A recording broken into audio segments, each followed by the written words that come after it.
गौ माता की साथियों, अपने मल्टी लेयर का उत्पादन दिखा रहा हूँ और पूर्ण रूप से यहाँ पे नेचुरल फार्मिंग होती है।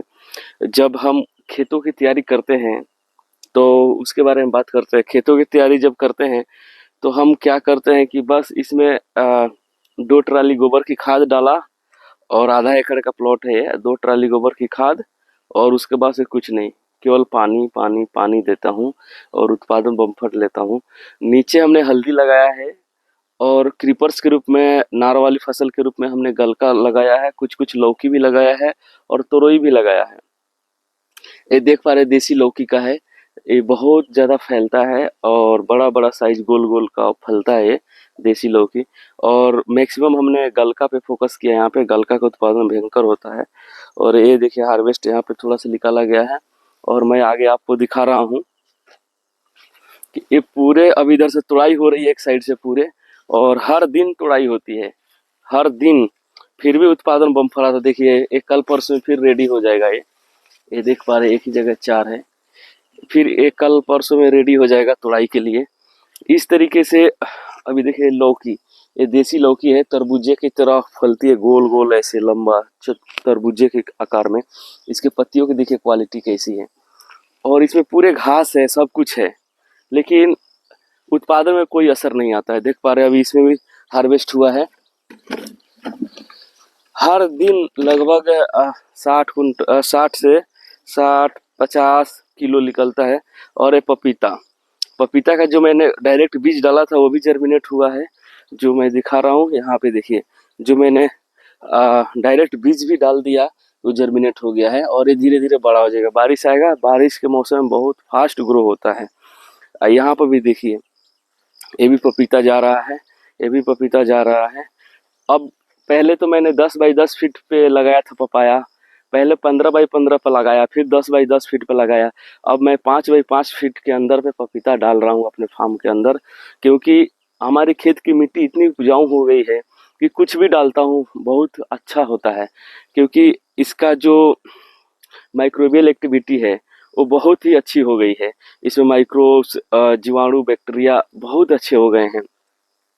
तो इसलिए हमको इसमें कुछ भी डालूंगा होगा, सॉइल की कंडीशन इम्प्रूव हो गई है। ये प्राकृतिक खेती का यही कमाल है, स्टार्टिंग में थोड़ा कम होता है लेकिन बाद में आपका मिट्टी की कंडीशन जैसे बदल जाएगा उत्पादन बम्पर है। नहीं हम एक दवाई मारते हैं, नहीं कुछ मारते हैं, एक भी मैं आज तक इसमें दवाई का स्प्रे नहीं किया ना, या आज तक इसमें हम किसी प्रकार की बेसल डोज दिया, कुछ नहीं, उतना समय भी नहीं है। बस एक आदमी रहता है, 4 एकड़ खेत को मैनेज करता है, बस आओ तोड़ो जाओ, आओ तोड़ो जाओ। घास उग रहा है, उगने दो, घास से हमको फायदा है। बहुत से जमीन के अंदर के न्यूट्रिशन को लेता है, तो बहुत से जमीन के अंदर न्यूट्रिशन को फिल भी करता है, जो प्लांट के लिए सपोर्ट के रूप में काम करता है। घास ये हम इसके महत्व को नहीं समझते, ईश्वर का वरदान है। अगर अधिक मात्रा में हो जाता है, अगर प्लांट से ऊपर चला गया तो अब ये नुकसान करता है।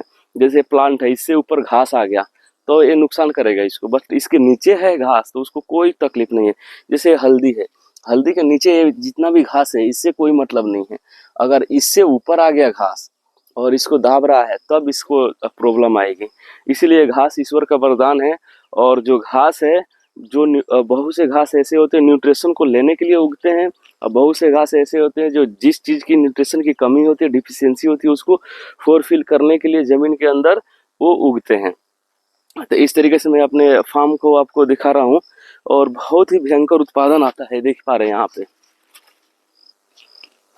ऐसे भी ऐसे हर जगह फला है और अच्छा उत्पादन है। तो इस तरीके से आप मल्टी लेयर फार्मिंग जब कीजिएगा तो उसमें उत्पादन बहुत अच्छा है। जो बोलते हैं कि नहीं फायदा है, ऐसा नहीं है, तो ऐसा नहीं है। अभी हल्दी है, सब जर्मिनेट हो रहा है, हल्दी का अलग ही वैल्यू है और इसका अलग है। ये रनिंग में डेली आते रहेगा, आपको डेली इनकम देगा।